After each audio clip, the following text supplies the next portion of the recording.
నమస్తే అక్క. నమస్తే అమ్మా. సో సంక్రాంతి పండుగ అనగానే అందరికీ గుర్తొచ్చేది గాలిపటాలు.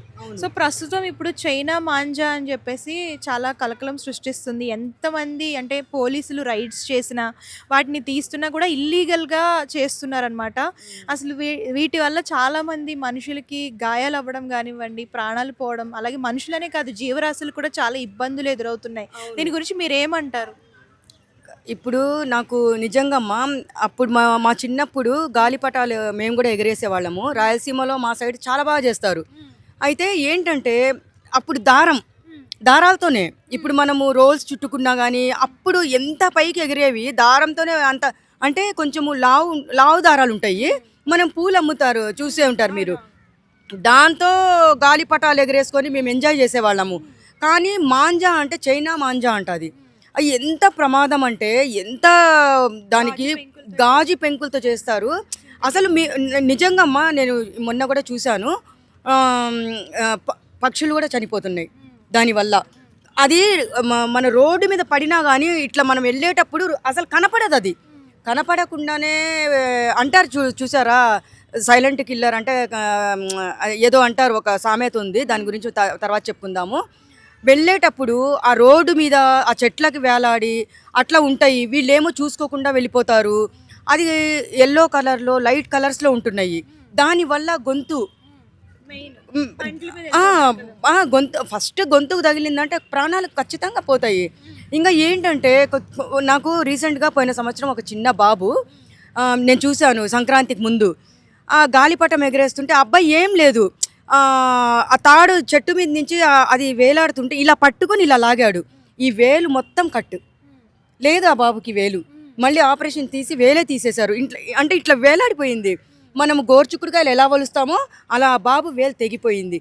అలాంటిది ఇప్పుడు మనుషుల్లో మార్పు రావాలమ్మా. ఏంటంటే సంక్రాంతి పండగ అంటే సంతోషంగా చేసుకోండి, కానీ మేమే సంతోషంగా ఉండాలి, వేరే వాళ్ళు సంతోషంగా ఉండకూడదు అని చెప్పడం అది కాదు. పండగ సంవత్సరానికి ఒకసారి వచ్చే పండగ పెద్ద పండగ అంటారు. మా సైడు ఏపీ సైడు, మన రాయలసీమ సైడు చాలా బాగా చేసుకుంటాము. కానీ ఇప్పుడు మొన్న రీసెంట్గా నేను మొన్న మధురానగర్ పిఎస్లో పాపం పోలీస్ వాళ్ళు రైడ్ చేసి ఆ బ్యాగులు తీసుకొని వచ్చి అక్కడ పెట్టేశారు. ఎవరికి ఏమైందో తెలియదు. ఆ రోజు నేను వేరే పని ఉండి వెళ్ళాను. అక్కడ చూడంగానే ఎవరికేం జరిగిందో తెలియదు. తీసుకొని వచ్చి అతన్ని రిమైండ్ కూడా పంపారు. కానీ నేను ఒకటే చెప్తున్నాను అందరికీ, మీరు బయటికి వెళ్తే మాత్రము చూసుకోండి. ఫస్ట్ మీ బైక్ మీద వెళ్ళేటప్పుడు, బండ్లల్లో వెళ్ళేటప్పుడు, నడిచి వెళ్ళేటప్పుడు కూడా ప్రమాదాలు ముంచుకొస్తాయి. ఎంత డేంజర్ అంటే అది కత్తి కంటే పవర్ చైనా మాంజా. కత్తి తీసుకొని పొడిచిన మనిషి బతుకుతాడేమో, కానీ చైనా మాంజా టచ్ అయిందంటే మాత్రం బతకడం కష్టం.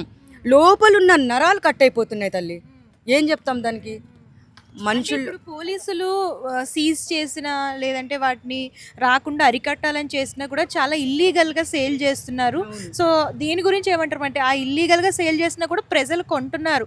ముఖ్యంగా ప్రజల్లో మార్పు రావాలి. ఎంతమందిని సీజ్ చేసినా ఏం చేసినా కూడా. దీని గురించి మీరు ఏమంటారు? ఇప్పుడు ప్రజల్లో మార్పు రావాలంటే ఎలా? ఎక్కడ చైనా మాంజా అమ్ముతున్నా కానీ 100కి డైల్ చేసి మీరు పోలీసు వాళ్ళకి ఇన్ఫామ్ చేస్తే ఎంత మంచి పేరు వస్తుందో అంత మంచి పేరు వస్తుంది. ఎందుకు ఈ మాట చెప్తున్నానంటే తల్లి, నేను మనము కొంతమంది ప్రాణాలు కాపాడుతాము అనేసి ఇది క్వశ్చన్ నేను చెప్తున్నాను. మీరు చూడండి, ఇప్పుడు సంక్రాంతికి అందరూ ఎగరేస్తారు కాబట్టి నేను అందరికీ ప్రజలకు ఒక్కటే చెప్తున్నా, నేను ఎక్కడ అమ్మినా కానీ మీరు ఏదో డీజే బాక్సులు పెట్టి దాని మీద ఎక్కి మీరు ఎంజాయ్ చేస్తున్నారు, అది తప్పు. కానీ ఈ 9వ తేదీ నుంచి మనకి చాలా ఇన్సిడెంట్ జరిగినాయి. మొన్న ఉప్పల్లో కూడా పాపం ఏఎస్ఐ గారికి కూడా గొంతు కట్టయింది. ఎంత పాపం, ఆయన డ్యూటీ మీద వెళ్ళే మనిషి, ఆయన గొంతు కట్టయిందంటే అక్కడ కనపడకుండా ఎట్లా ఉంటుందంటే ఆ చైనా మాంజా చాలా దారుణంగా మనకి అదే ఏదో చెప్తారు అని అనుకుంటాము. అయితే నేను ఒక్కటి చెప్తున్నాను, ప్రతి ఒక్కరికి నేను ప్రజలకు ఏం చెప్తున్నానంటే, పండగ చేసుకోండి, ఫ్యామిలీతో ఎంజాయ్ చేయండి. కానీ ఈ చైనా మాంజా అనేది చాలా, ఇప్పుడు మీ కుటుంబంలో మీరు హ్యాపీగా ఉన్నారనుకుంటున్నారేమో, రేపొద్దున మీ కుటుంబంలో ఒక మనిషి పోతే దాని బాధ ఏందో తెలుస్తుంది. అంతే. నేను చెప్పబోయేది ఏంటంటే ఎక్కడ చైనా మాంజా అమ్మినా ఎవ్వరు దొంగతనంగా అమ్మినా కానీ మీరు 100కి డైల్ చేయండి, పోలీసులకి ఇన్ఫామ్ చేయండి. ఎందుకంటే పోలీసులు పాపం వాళ్ళ డ్యూటీ వాళ్ళు చేస్తున్నారు, వాళ్ళకి సహకరించండి ప్లీజ్. దయచేసి పోలీస్ వాళ్ళకి సహకరించండి అంటున్నాను. దయచేసి సహకరిస్తే ఒక్కొక్క ప్రాణం విలువ మీకు తెలుసు. రేపొద్దున మీ ఇంట్లో వాళ్ళ కూడా నేను చెప్పకూడదు, మీ ఇంట్లో మనుషులు ప్రాణం పోయినా, ఒక బాబుదో ఒక పాపదో సపోజ్ మీ వాళ్ళదో ప్రాణం పోతే ఆ విలువ మీకు తెలుస్తుంది. ఎవరిదో పోయింది, ఎవరిదో గొంతు కొట్టయిందని చెప్పేసి మీరు నెగ్లెక్ట్ చేయకండి. మనుషులు ఎవరైనా ఒక్కటే. నేను ఒక్కటే చెప్తున్నాను, మీరు మాత్రం పోలీసులకు ఇన్ఫామ్ చేసి ఇక్కడ అమ్ముతున్నారు, ఈ ప్లేస్లో అమ్ముతున్నారని మీరు ఇన్ఫామ్ చేసి చెప్పారనుకోండి, మీకు మంచి పేరు వస్తుంది. మీరు ఒక్కొక్క ఇంట్లో ఒక్కొక్క ప్రాణం నిలబెట్టిన వాళ్ళు అవుతారు. నాకు ఎందుకంటే నేను చూస్తూనే ఉన్నాను ఇన్సిడెంట్స్, చాలా బాధగా అనిపిస్తుంది. మా కాలంలో అయితే దారము, ఇప్పుడు చైనా మాంజా అంటే కత్తి కంటే పవర్. అది కానీ టచ్ అయిందంటే మనిషికి బతకడం కష్టం. 50-50 ఛాన్సెస్ ఉంటాయి. అది చెప్తున్నామ్మా. Hi hello, I'm Shashirekha, Miss India. So వీటీవీని లైక్ చేయండి, సబ్స్క్రైబ్ చేయండి, షేర్ చేయండి. ఏమైనా డౌట్స్ ఉంటే కామెంట్ బాక్స్లో కామెంట్ చేయండి. Thanks for VTV.